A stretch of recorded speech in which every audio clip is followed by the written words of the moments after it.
اللہ تعالیٰ نے انسان کو یاد کرایا ہے کہ تو نے عبادت اپنے رب کی کرنی ہے، اور فرمایا رب تمہارا وہ ہے جس نے تمہارے لیے زمین کو فرش بنایا ہے، آسمان کو چھت بنایا ہے، اور آسمان سے پانی برسا کے تو زمین سے پھل اگائے ہیں، رزق لکم، وہ بھی تیرے کھانے کے لیے اگائے ہیں۔ وہ جو آسمان سے بارش برسا کے زمین سے سبز اور پھل اگائے ہیں تو وہ بھی تیرے لیے۔ جب سارا کچھ تیرے لیے بنایا تو بھی تو عبادت کرنا اپنے رب کی، پھر کسی کو اس کا شریک نہ ٹھہرا۔ ایک چیلنج بھی کیا قرآن مجید نے اس رکوع کے اندر۔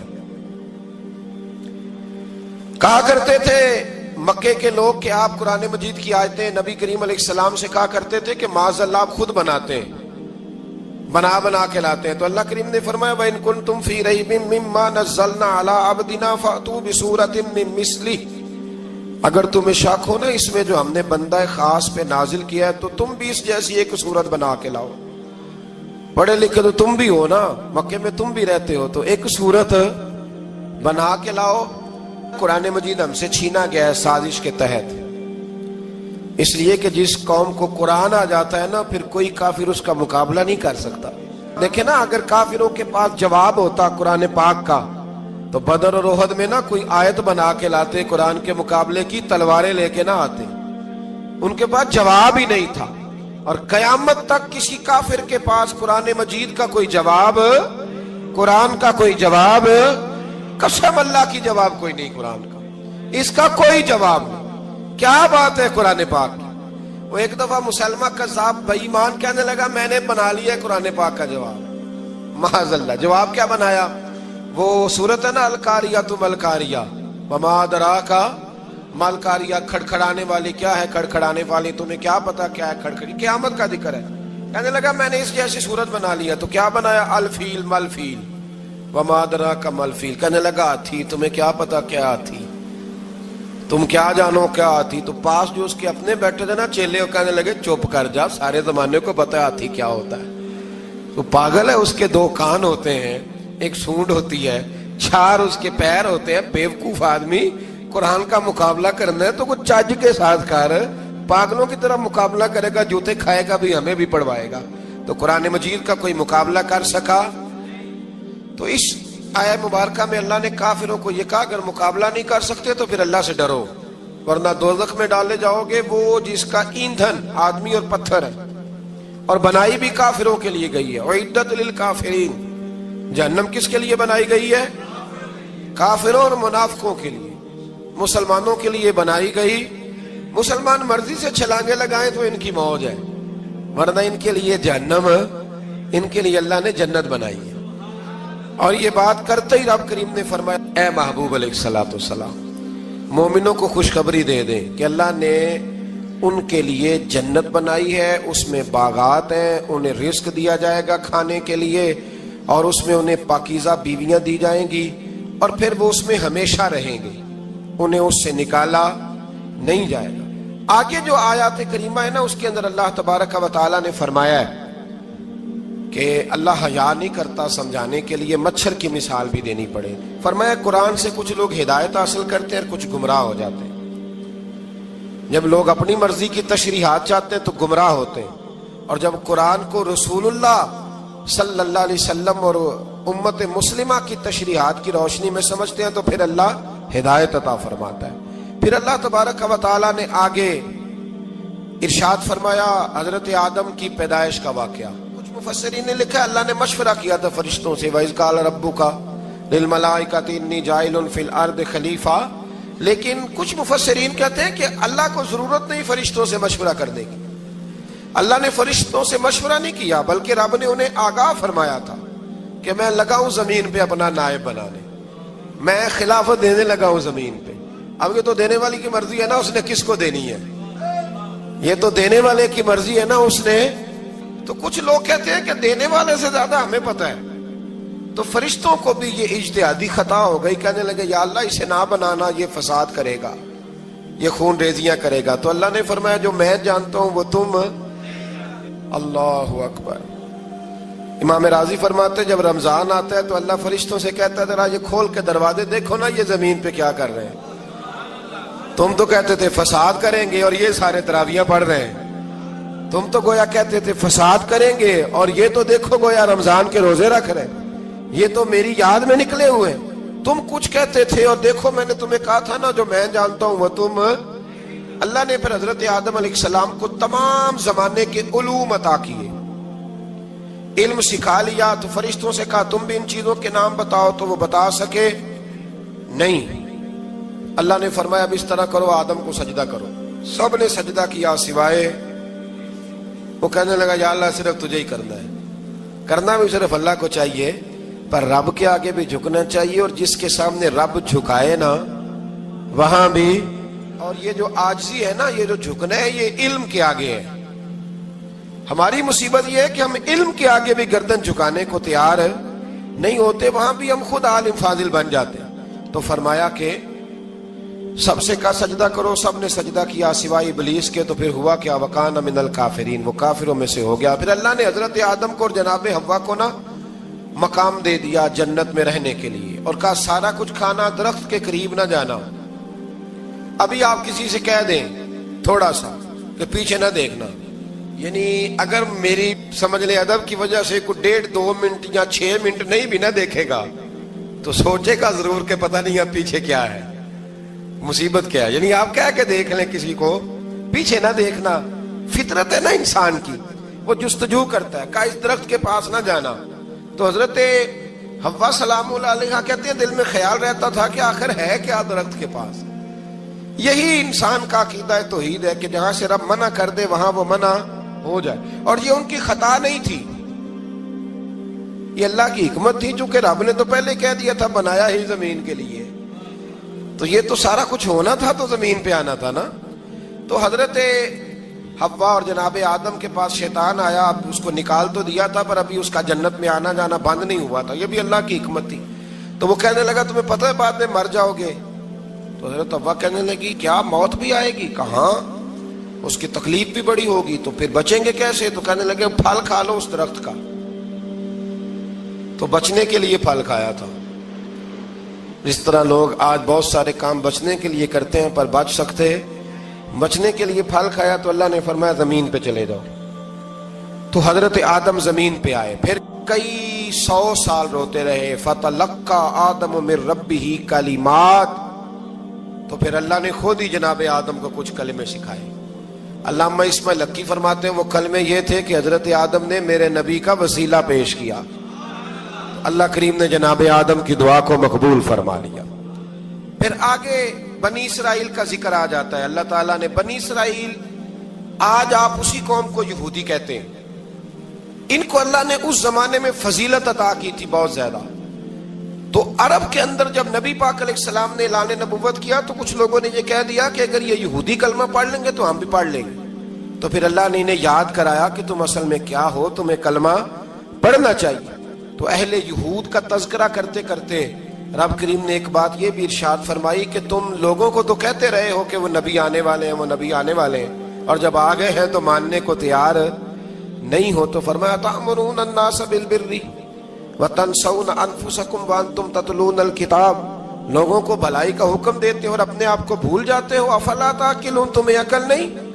پھر اللہ نے انہیں یہ بھی یاد کرایا کہ یاد کرو وہ زمانہ کہ جب فرعون نے خواب دیکھ لیا تھا کہ کوئی بچہ اس کی سلطنت کو تباہ کرے گا, تو پھر اس نے تمہارے بچوں کو ذبح کرانا شروع کیا اور تمہاری بیٹیوں کو چھوڑتا تھا. فرمایا یہ بھی تو تم نے دیکھا, میں نے تمہیں پھر تم سے کہا جہاد کرو قوم عمالقہ کے خلاف, تو مقام طیہ میں جا کے یہ لوگ کہنے لگے ہم سے جہاد نہیں ہوتا. اللہ نے انہیں ایک میدان میں قید کر دیا. بڑی دلچسپ بات, قید تو لوگ ہوتے ہیں نا 4 دیواری میں, تو اللہ نے بنی اسرائیل والوں کو جب انہوں نے کہا ہم جہاد نہیں کریں گے تو اللہ نے میدان میں قید کر دیا. میدان میں, یہ یاد رکھیں, جب انسان اللہ کی نافرمانی کرتا ہے تو اسے ایسی قید ملتی ہے جس کا اس نے تصور بھی نہیں کیا ہوتا. ایک میدان ہے مقام طیہ, قید ہو گئے. سارا دن سفر کرتے تھے, سارا دن, تو رات کو تھک کے سوتے تھے, صبح اٹھتے تھے نا جب, تو وہیں ہوتے تھے جہاں کل صبح چلے تھے. تو رب جب کسی کو قیدی بناتا ہے تو اسے زنجیروں کی سلاخوں کی ضرورت ہے. دعا فرمائیں اللہ تبارک و تعالی غموں سے نجات عطا فرمائے. یہ دعا فرمائے، ایسی قید دیتا ہے کہ جس سے پھر چھٹکارا ہو سکتا۔ تو بنی اسرائیل کا بہت زیادہ تذکرہ اس بارے میں اللہ تبارک و تعالیٰ نے پھر بیان کیا، اور پھر کہا کہ انہیں جو حکم دیا جاتا تھا یہ اس کی سرتابی کرتے تھے، پھر اللہ نے ان پر ذلت نازل کر دی اور یہ ہمیشہ اس کا شکار رہیں۔ قوم سبت کا ذکر فرمایا اللہ نے، ہفتے والے دن کچھ لوگ نافرمانی کرتے تھے۔ ہمارے بھی ہیلے بہانے ہیں نا آج کل کاروبار میں، تو اسی سپارے کی آیت نمبر 65 کے اندر اللہ تعالیٰ نے حضرت داؤد کی قوم کا ذکر کیا کہ اللہ نے انہیں حکم دیا تھا کہ ہفتے والے دن مچھلیاں نہیں پکڑنی، تو وہ کہتے تھے چلو ہاتھ لگا کے نہیں پکڑنی، ہاتھ لگا کے۔ وہ ہمارے لوگ ہیلے بہانے تلاش کر لیتے ہیں نا، وہ بڑے جناب انشورنس والا آ گیا، اب وہ بینک والا آ گیا، وہ فلانے صاحب آ گئے، وہ تروڑ مروڑ کے کہانیاں باتیں، اور پھر ہمیں بھی رستے مل جاتے ہیں بچنے کے۔ مفتی صاحب نے کہہ دیا تھا، ایک مولانا سے میں نے ان کو کہا ہفتے والے دن مچھلیاں نہیں پکڑنے کا، نہیں پکڑتے، چھوٹے چھوٹے حوض بنا لیے تو مچھلیاں زیادہ آتی تھی اس دن۔ یہ بھی اللہ کی قدرت تھی، نماز کے وقت گاہک زیادہ آتے ہیں، یہ اس کی قدرت ہوتی ہے۔ تو وہ مچھلیاں حوض میں جمع ہو جاتی ہیں، یوں سمجھ لیں کہ جال انہوں نے لگا لیے ہوئے تھے، تو جال میں وہ پھنستی رہتی تھی، حوضوں میں آتی رہتی تھی۔ ہفتے کو نہیں پکڑتے تھے، اتوار کو پکڑ لیتے تھے، تو پھر اللہ نے انہیں سزا دی۔ فرمایا تماشے کرتے ہو اللہ کے حکم کے ساتھ، کیا سزا دی؟ فَقُلْنَا لَهُمْ كُونُوا قِرَادَةً خَاسِئِينَ، فرمایا بندر بن جاؤ دھتکارے ہوئے۔ جو رزق حرام طریقے سے کماتے تھے رب انہیں بندر بنا دیتا تھا۔ ابھی بھی میں نے دیکھے ہیں بڑے بڑے تاجر پاگلوں جیسی زندگی گزار رہے ہیں، نفسیاتی طور پہ سکون نہیں ہے، کروڑوں روپیہ پڑا ہے۔ کیوں؟ اس لیے کہ رب کے بتائے ہوئے طریقے کے مطابق تجارت نہیں کرتے۔ آگے ایک اور دلچسپ بات آ گئی، بنی اسرائیل کے اندر نا ایک شخص نے اپنے چچا کو قتل کر دیا جائیداد کے لیے۔ یہ دیکھیں کب سے لوگ جائیداد کے لیے قتل کرتے آ رہے ہیں۔ چچا کو قتل کر دیا، اور قتل کر کے حضرت موسیٰ علیہ السلام کے پاس آئے کہ میرے چچا کو کسی نے قتل کر دیا ہے، تو بتائیں کیا کرنا ہے؟ تو آپ نے فرمایا کہ گائے ذبح کرو، اور اس کا ایک ٹکڑا مقتول کو مارو، مرنے والے کو، وہ خود اٹھ کے بتا دے گا مجھے کس نے قتل کیا ہے۔ اب ارادہ نہیں تھا گائے ذبح کرنے کا، تو بہانے کرنے لگے۔ ارادہ نہیں نہ ہوتا تو پھر کیا ہوتے ہیں؟ کہنے لگے گائے کس طرح کی ہو، بوڑھی ہو کہ بچی ہو، رنگ کیسا ہو، جوان ہو کہ چھوٹی ہو، حال میں ایک دفعہ چلنا سیکھ گئی ہو یا ابھی نہ سیکھی ہو۔ تو بتاتے گئے تو رب بھی شرطیں بیان کرتا گیا، گہرے زرد رنگ کی ہو، حال کے اندر اسے نہ چلایا گیا ہو، پانی نہ نکالا گیا ہو، نہ بچی ہو نہ جوان ہو، اس کے درمیان ہو۔ یہ ساری شرطیں کہاں پائی جاتی تھی؟ حضرت موسیٰ علیہ السلام کی قوم کا ایک شخص تھا جو اللہ کا ولی تھا۔ وہ جب انتقال کرنے لگا نا، اللہ اکبر، دیکھو رب ولیوں کی اولادوں پر بھی کتنا فضل فرماتا ہے۔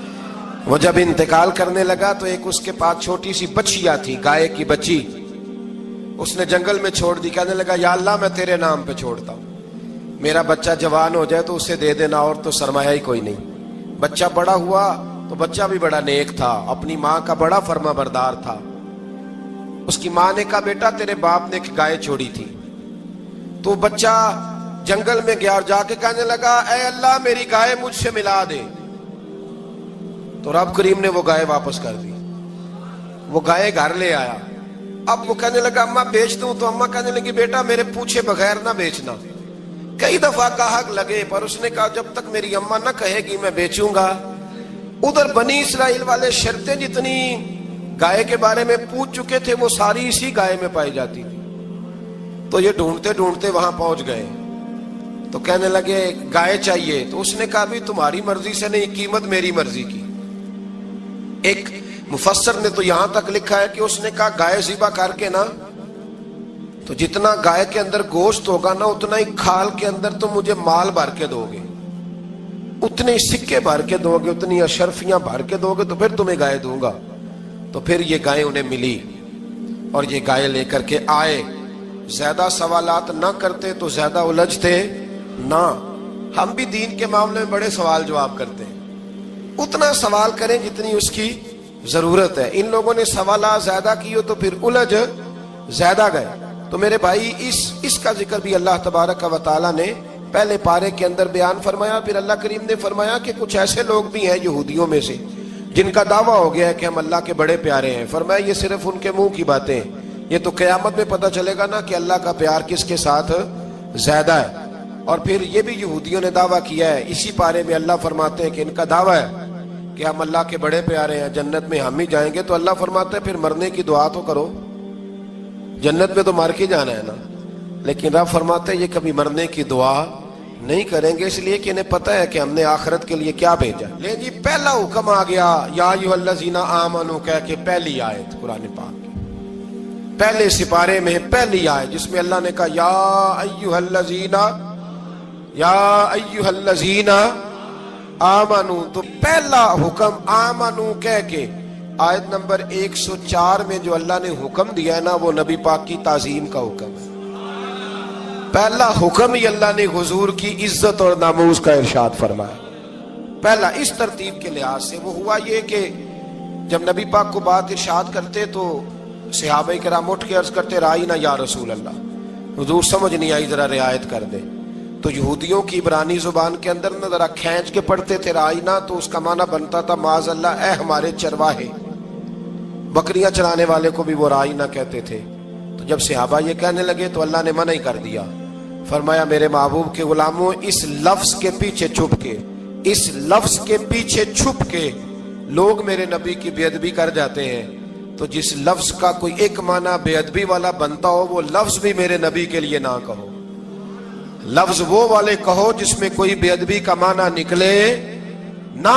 یہاں لوگوں نے بڑے بڑے لفظ نہیں بول دیے, پھر کہتے میرا مطلب یہ تھا, میرا مطلب وہ تھا. تو تو نے وہ لفظ بولا کیوں جس کا کوئی غلط مطلب بھی نکل سکتا تھا. اللہ نے فرمایا یا ایھا الذین آمنوا لا تقولوا رائینا, اے ایمان والو رائینا کہو ہی نہ. تو یا اللہ کیا کہیں؟ فرمایا وقولوا انظرنا, تم کہو یا رسول اللہ ایک نظر فرمائیے. انداز دیکھیے, انظرنا ایک نظر. تو ہمارے بزرگ تو پہلے ہی بڑے پیار والوں نے کہہ دیا یا رسول اللہ انظر حالنا. کہتے کہاں سے لاتے ہو جملے؟ میں نے کہا اللہ کی کتاب سے. یا رسول اللہ انظر حالنا یا حبیب اللہ اسمع قالا. تو تم کہو انظرنا, محبوب نظر کرم کرے, واسمعوا, اور کیا ضرورت ہے دوبارہ پوچھنے کی؟ اللہ کہتا ہے پہلے ہی دھیان سے سنا کرو, پہلے ہی واسمعوا, پہلے ہی احتیاط سے سنو. وللکافرین عذاب علیم, اور کافروں کے لیے دردناک عذاب ہے. لے جی اسی پارے میں اللہ تبارک و تعالیٰ نے پھر اہل یہود کا ذکر کیا. تو یہود کہنے لگے کہ ہم حضرت ابراہیم کے ماننے والے ہیں. تو اللہ کریم نے وہ بھی ذکر کیا کہ میں نے تو ابراہیم کو آزمایا ہے. وَإِذِ ابْتَلَىٰ إِبْرَاهِيمَ رَبُّهُ بِكَلِمَاتٍ فَأَتَمَّهُنَّ, ہم نے ابراہیم کو کچھ چیزوں سے آزمایا ہے, وہ ہماری آزمائش پہ پورے اترے. قَالَ إِنِّي جَاعِلُكَ لِلنَّاسِ إِمَامًا, تو پھر ہم نے انہیں کہا کہ ہم آپ کو پوری دنیا کا امام بنائیں گے. وہ آزمائش کیا تھی؟ آگ میں جانا بھی آزمائش, بیٹے کا نہ ہونا بھی آزمائش, بیٹا ہوا تو پھر اسے وادی غیر ذی زرع ان میں چھوڑ کے آنا بھی آزمائش, بڑا ہوا تو پھر ذبح کرنا بھی آزمائش. فرمایا جہاں جہاں آزمایا ہے نا, ابراہیم ہماری آزمائش میں پورے اترے. فرمایا تو مفت میں حضرت ابراہیم کی اولاد بنتے ہو اور ان کا نام لیتے ہو اور ان کے ساتھ اپنا تعلق بناتے ہو, دیکھو تو صحیح وہ کتنی آزمائشوں سے گزرے. تو اس کا بھی اللہ نے اسی میں ذکر فرمایا. اور پھر وہ بات کرتے تھے حضرت یعقوب کی اور حضرت اسحاق کی. تو فرمایا وہ تو ہمارے اتنے خاص بندے تھے کہ وصال کے وقت بھی انہوں نے اپنی اولادوں کو نصیحت فرمائی تھی کہ اللہ کی توحید پہ قائم رہنا. اس کا ذکر بھی اللہ نے اسی پارے میں بیان فرمایا. اور جو حضرت ابراہیم اور جناب اسماعیل نے کعبہ تعمیر کیا تو اس کا ذکر بھی اللہ تعالیٰ نے اسی پارے میں فرمایا. فرمایا جب وہ کعبہ بنا رہے تھے تو کہہ رہے تھے ربنا تقبل منا, کہہ رہے تھے اے اللہ بنا ہم نے دیا ہے پر مہربانی فرما ہم سے قبول فرما لے. تو جو آیہ کریمہ آخر میں عرض کرنا چاہتا ہوں اس پر بھی تھوڑی توجہ فرمائیں گے تو بات بڑی نکھر کے باہر آئے گی. یہ 16ویں رکوع کے اندر اللہ نے پھر یہود کا اور عیسائیت کا ذکر فرمایا. تو اللہ کریم نے ایک بات ارشاد فرمائی. یہودیوں کے ہاں جب کوئی بچہ پیدا ہوتا تھا پیلے رنگ کے ساتھ اس کو رنگتے تھے, یا کوئی خاص رنگ تھا ان کا, بچہ پیدا ہوتا تو اس پر وہ رنگ چڑھاتے کہ یہ جی ہمارے مذہب کا رنگ ہے. ہمارے ہاں بھی رسمیں ہیں نا اپنی اپنی معاذ اللہ. اپنی اپنی نہیں ہونی چاہیے، اللہ رسول کا حکم ہونا چاہیے۔ تو یہودیوں کے ہاں بچہ پیدا ہوتا تو ایک خاص رنگ چڑھاتے، عیسائیوں کے ہاں پیدا ہوتا تو وہ بھی ایک خاص رنگ چڑھاتے۔ تو مسلمانوں کے ہاں بچے پیدا ہوئے تو انہوں نے بھی توجہ کی کہ یہ کیا ہو رہا ہے، تو رب کریم نے فرمایا صبغۃ اللہ، رنگ اللہ کا ہی ہے۔ ومن احسن من اللہ صبغہ، اور فرمایا اللہ کے رنگ سے زیادہ خوبصورت کس کا رنگ ہو سکتا ہے؟ اللہ کا رنگ کیا ہے؟ لا الہ الا اللہ محمد الرسول اللہ صلی اللہ علیہ۔ فرمایا نیلے پیلے کالے رنگ نہ چڑھاؤ، اپنے ذہن پر توحید و رسالت کا رنگ چڑھاؤ، یہ سب سے بہترین رنگ ہے۔ اگر تمہارے ذہنوں پر رب رسول کی توحید کا رنگ چڑھ گیا تو یہ وہ والا رنگ ہے، پھر تمہیں کسی اور رنگ کی طرف جانے کی ضرورت نہیں پڑے گی۔ تو فرمایا رنگ وہ پیدا کرو جو توحید کا ہے، رسالت کا ہے، اس رنگ کی توجہ کرو۔ قرآن مجید کے اس پارے میں اللہ کریم نے مختلف باتیں بیان کر کے آخری رکوع میں یہ جو رنگ کا ذکر فرمایا نا، تو یہ لگتا ہے پورے پارے کا خلاصہ ہے کہ رب کریم نے فرمایا اصل بات یہ ہے کہ تمہاری سوچوں پہ رب رسول کی توحید و رسالت کا رنگ ہونا چاہیے۔ ہر وقت بچہ پیدا ہو، کوئی دنیا سے جائے تو رنگ کس کا ہونا چاہیے؟ اللہ رسول کے دین کا۔ اللہ تعالی ہمیں سمجھنے کی توفیق عطا فرمائے۔ آخر دعوانا ان الحمدللہ۔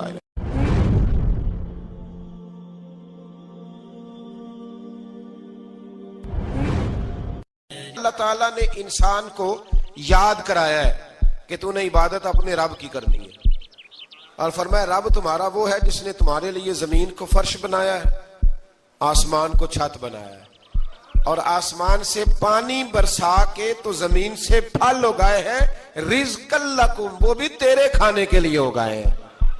وہ جو آسمان سے بارش برسا کے زمین سے سبز اور پھل اگائے ہیں تو وہ بھی تیرے لیے۔ جب سارا کچھ تیرے لیے بنایا تو بھی تو عبادت کرنا اپنے رب کی، پھر کسی کو اس کا شریک نہ ٹھہرا۔ ایک چیلنج بھی کیا قرآن مجید نے اس رکوع کے اندر۔ کہا کرتے تھے مکے کے لوگ کہ آپ قرآن مجید کی آیتیں نبی کریم علیہ السلام سے کہا کرتے تھے کہ معاذ اللہ آپ خود بناتے ہیں، بنا کے لاتے ہیں۔ تو اللہ کریم نے فرمایا وَإِن كُنتُمْ فِي رَيْبٍ مِّمَّا نَزَّلْنَا عَلَىٰ عَبْدِنَا فَأْتُوا بِسُورَةٍ مِّن مِّثْلِهِ، اگر تمہیں شک ہو نا اس میں جو ہم نے بندہ خاص پہ نازل کیا ہے تو تم بھی اس جیسی ایک صورت بنا کے لاؤ۔ پڑھے لکھے تو تم بھی ہو نا، مکے میں تم بھی رہتے ہو، تو ایک صورت بنا کے لاؤ۔ قرآن مجید ہم سے چھینا گیا ہے سازش کے تحت، اس لیے کہ جس قوم کو قرآن آ جاتا ہے نا پھر کوئی کافر اس کا مقابلہ نہیں کر سکتا۔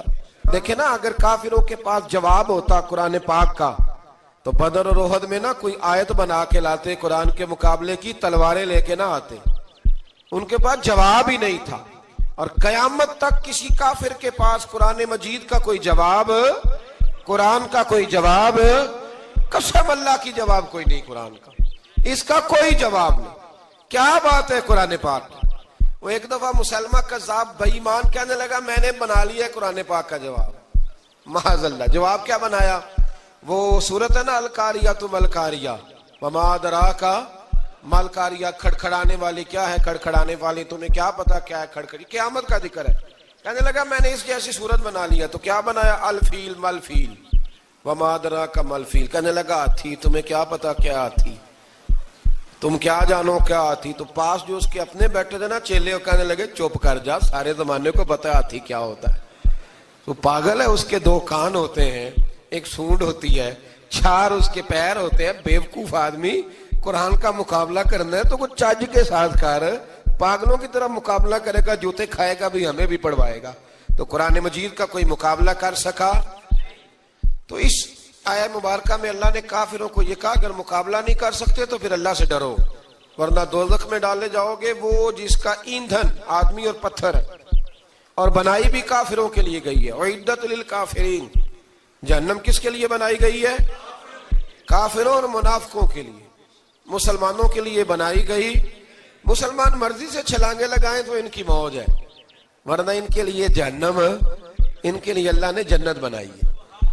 اور یہ بات کرتے ہی رب کریم نے فرمایا اے محبوب علیہ الصلوۃ والسلام مومنوں کو خوشخبری دے دیں کہ اللہ نے ان کے لیے جنت بنائی ہے، اس میں باغات ہیں، انہیں رزق دیا جائے گا کھانے کے لیے، اور اس میں انہیں پاکیزہ بیویاں دی جائیں گی اور پھر وہ اس میں ہمیشہ رہیں گے، انہیں اس سے نکالا نہیں جائے گا۔ آگے جو آیات کریمہ ہے نا، اس کے اندر اللہ تبارک و تعالیٰ نے فرمایا ہے کہ اللہ حیا نہیں کرتا سمجھانے کے لیے مچھر کی مثال بھی دینی پڑے۔ فرمایا قرآن سے کچھ لوگ ہدایت حاصل کرتے ہیں اور کچھ گمراہ ہو جاتے ہیں۔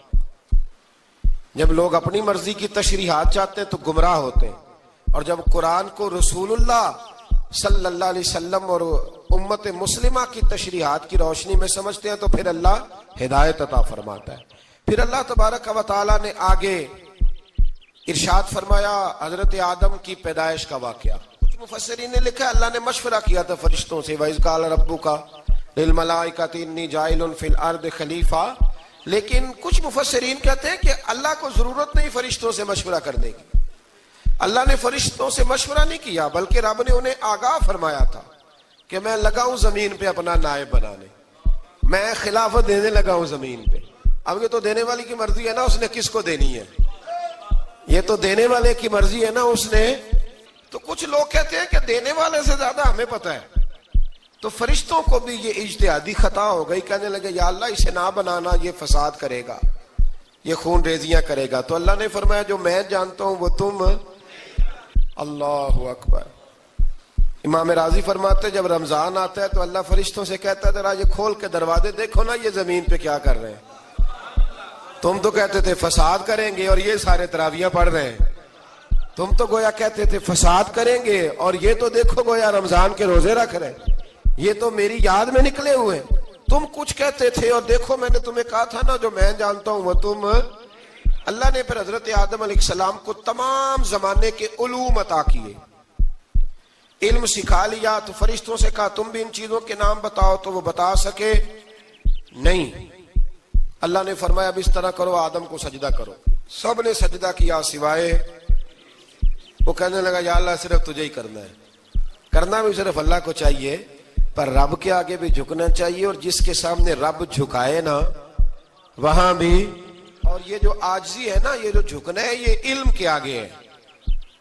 ہماری مصیبت یہ ہے کہ ہم علم کے آگے بھی گردن جھکانے کو تیار نہیں ہوتے، وہاں بھی ہم خود عالم فاضل بن جاتے۔ تو فرمایا کہ سب سے کہا سجدہ کرو، سب نے سجدہ کیا سوائے ابلیس کے۔ تو پھر ہوا کیا وکان من الکافرین، وہ کافروں میں سے ہو گیا۔ پھر اللہ نے حضرت آدم کو اور جناب حوا کو نا مقام دے دیا جنت میں رہنے کے لیے، اور کہا سارا کچھ کھانا، درخت کے قریب نہ جانا۔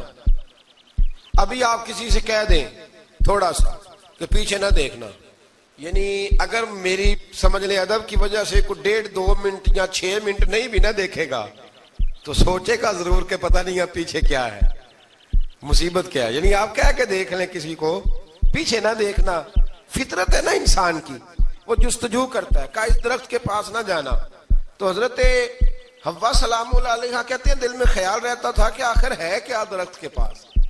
یہی انسان کا عقیدہ توحید ہے کہ جہاں سے رب منع کر دے وہاں وہ منع ہو جائے، اور یہ ان کی خطا نہیں تھی، یہ اللہ کی حکمت تھی، چونکہ رب نے تو پہلے کہہ دیا تھا بنایا ہی زمین کے لیے، تو یہ تو سارا کچھ ہونا تھا تو زمین پہ آنا تھا نا۔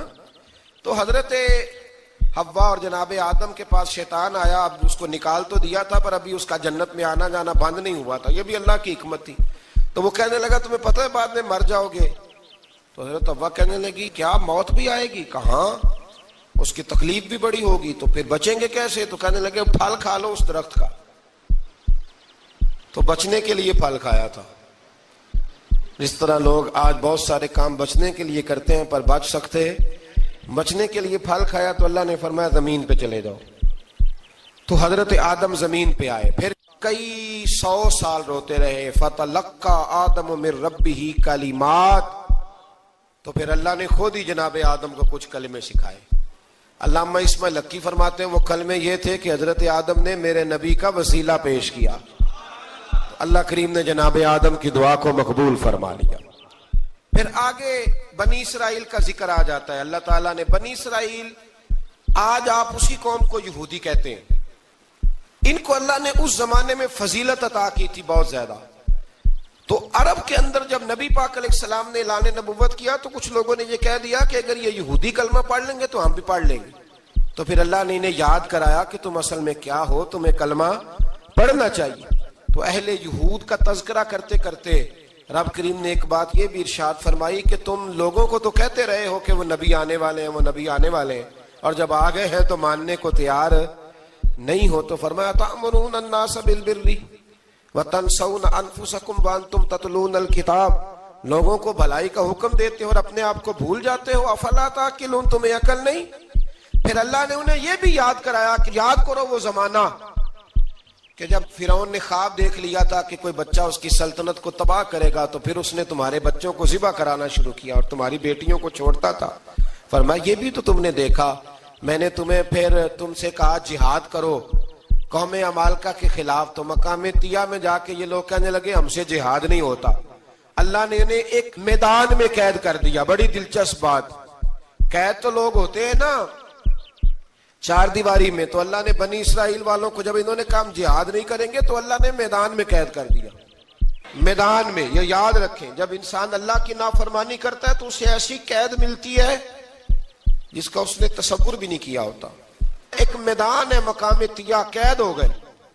سارا دن سفر کرتے تھے، سارا دن، تو رات کو تھک کے سوتے تھے، صبح اٹھتے تھے نا جب، تو وہیں ہوتے تھے جہاں کل صبح چلے تھے. تو رب جب کسی کو قیدی بناتا ہے تو اسے زنجیروں کی سلاخوں کی ضرورت ہے. دعا فرمائے اللہ تبارک و تعالی غموں سے نجات عطا فرمائے. یہ دعا فرمائے، ایسی قید دیتا ہے کہ جس سے پھر چھٹکارا ہو سکتا. تو بنی اسرائیل کا بہت زیادہ تذکرہ اس پارے میں اللہ تبارک و تعالی نے پھر بیان کیا، اور پھر کہا کہ انہیں جو حکم دیا جاتا تھا یہ اس کی سرتابی کرتے تھے. پھر اللہ نے ان پر ذلت نازل کر دی اور یہ ہمیشہ اس کا شکار رہے. قوم سبت کا ذکر فرمایا اللہ نے. ہفتے والے دن کچھ لوگ نافرمانی کرتے. ہمارے بھی ہیلے بہانے ہیں نا آج کل کاروبار میں.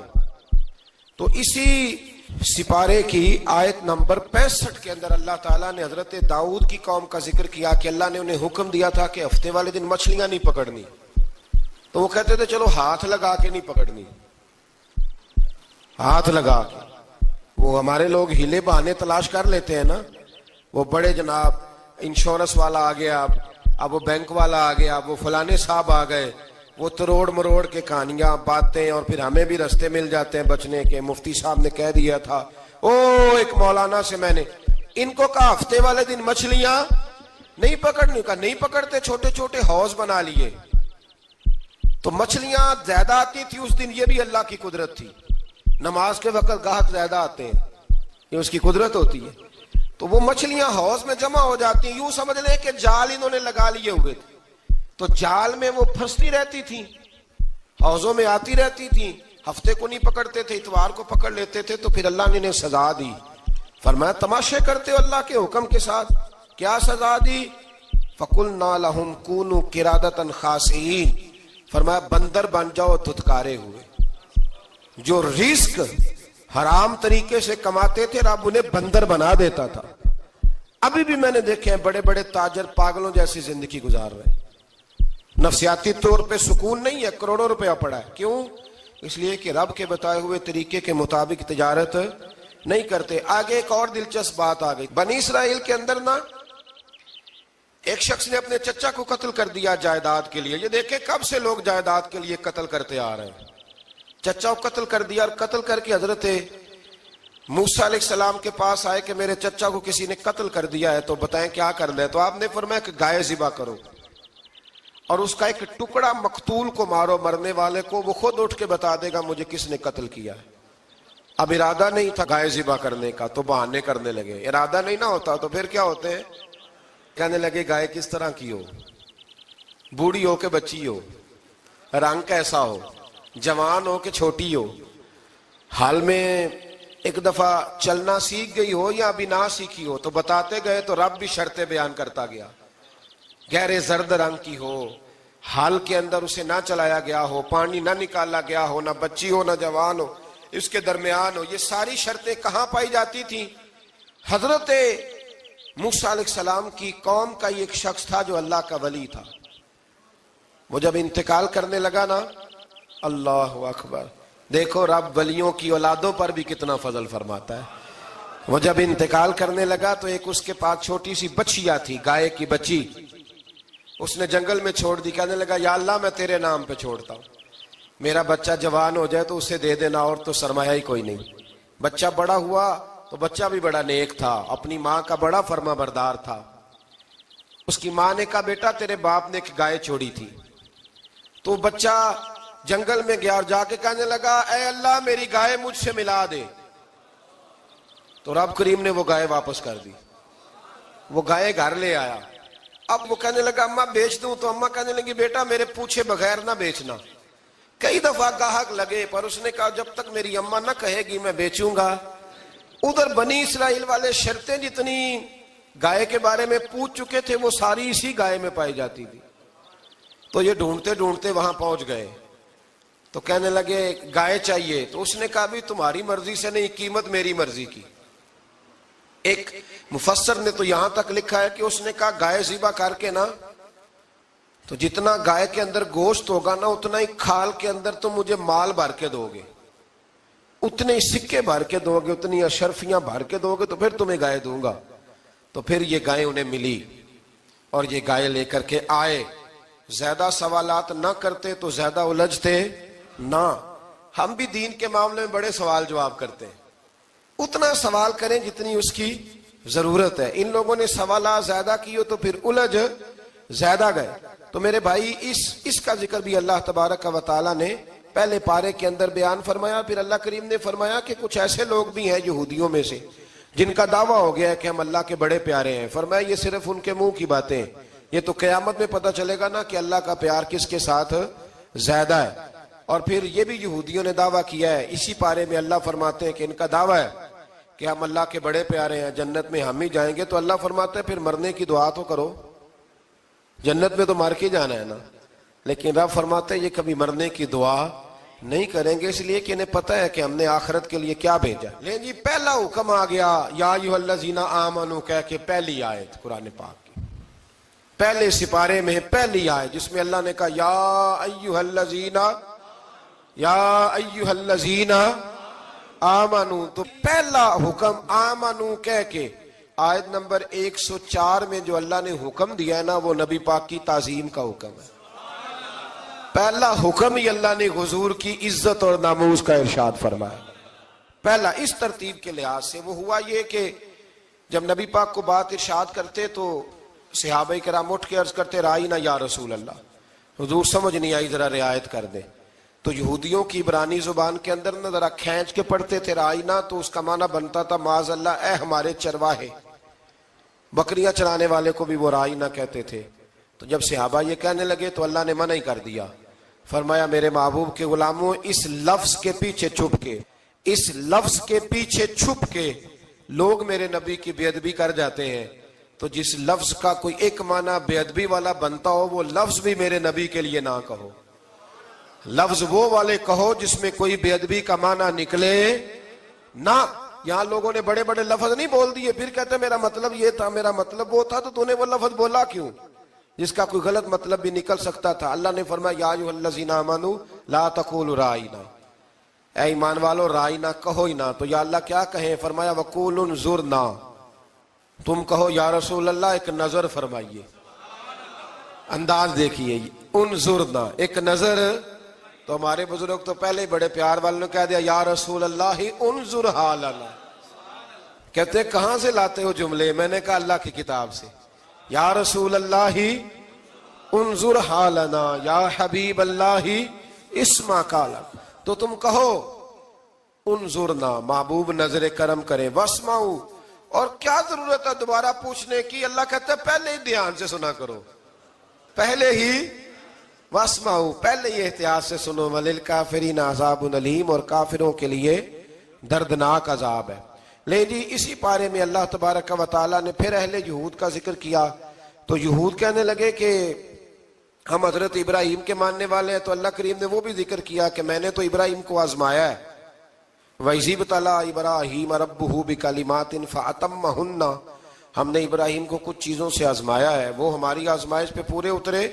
قَالَ إِنِّي جَاعِلُكَ لِلنَّاسِ إِمَامًا، تو پھر ہم نے انہیں کہا کہ ہم آپ کو پوری دنیا کا امام بنائیں گے۔ وہ آزمائش کیا تھی؟ آگ میں جانا بھی آزمائش، بیٹے کا نہ ہونا بھی آزمائش، بیٹا ہوا تو پھر اسے وادی غیر ذی زرع ان میں چھوڑ کے آنا بھی آزمائش، بڑا ہوا تو پھر ذبح کرنا بھی آزمائش۔ فرمایا جہاں جہاں آزمایا ہے نا، ابراہیم ہماری آزمائش میں پورے اترے۔ فرمایا تم مفت میں حضرت ابراہیم کی اولاد بنتے ہو اور ان کا نام لیتے ہو اور ان کے ساتھ اپنا تعلق بناتے ہو، دیکھو تو صحیح وہ کتنی آزمائشوں سے گزرے۔ تو اس کا بھی اللہ نے اسی میں ذکر فرمایا۔ اور پھر وہ بات کرتے تھے حضرت یعقوب کی اور حضرت اسحاق کی، تو فرمایا وہ تو ہمارے اتنے خاص بندے تھے کہ وصال کا وقت بھی انہوں نے اپنی اولادوں کو نصیحت فرمائی تھی کہ اللہ کی توحید پہ قائم رہنا۔ اس کا ذکر بھی اللہ نے اسی پارے میں بیان فرمایا۔ اور جو حضرت ابراہیم اور جناب اسماعیل نے کعبہ تعمیر کیا تو اس کا ذکر بھی اللہ تعالیٰ نے اسی پارے میں فرمایا۔ فرمایا جب وہ کعبہ بنا رہے تھے تو کہہ رہے تھے ربنا تقبل منا، کہہ رہے تھے اے اللہ بنا ہم نے دیا ہے پر مہربانی فرما ہم سے قبول فرما لے۔ تو جو آیہ کریمہ آخر میں عرض کرنا چاہتا ہوں اس پر بھی تھوڑی توجہ فرمائیں گے تو بات بڑی نکھر کے باہر آئے گی۔ یہ 16ویں رکوع کے اندر اللہ نے پھر یہود کا اور عیسائیت کا ذکر فرمایا تو اللہ کریم نے ایک بات ارشاد فرمائی۔ یہودیوں کے ہاں جب کوئی بچہ پیدا ہوتا تھا وہ پیلے رنگ کے ساتھ اس کو رنگتے تھے، یا کوئی خاص رنگ تھا ان کا، بچہ پیدا ہوتا تو اس پر وہ رنگ چڑھاتے کہ یہ جی ہمارے مذہب کا رنگ ہے۔ ہمارے ہاں بھی رسمیں ہیں نا اپنی اپنی، معاذ اللہ اپنی اپنی نہیں ہونی چاہیے، اللہ رسول کا حکم ہونا چاہیے۔ تو یہودیوں کے ہاں بچہ پیدا ہوتا تو ایک خاص رنگ چڑھاتے، عیسائیوں کے ہاں پیدا ہوتا تو وہ بھی ایک خاص رنگ چڑھاتے۔ تو مسلمانوں کے ہاں بچے پیدا ہوئے تو انہوں نے بھی توجہ کی کہ یہ کیا ہو رہا ہے، تو رب کریم نے فرمایا صبغۃ اللہ، رنگ اللہ کا ہی ہے۔ ومن احسن من اللہ صبغہ، اور فرمایا اللہ کے رنگ سے زیادہ خوبصورت کس کا رنگ ہو سکتا ہے؟ اللہ کا رنگ کیا ہے؟ لا الہ الا اللہ محمد الرسول اللہ صلی اللہ علیہ۔ فرمایا نیلے پیلے کالے رنگ نہ چڑھاؤ، اپنے ذہن پر توحید و رسالت کا رنگ چڑھاؤ، یہ سب سے بہترین رنگ ہے۔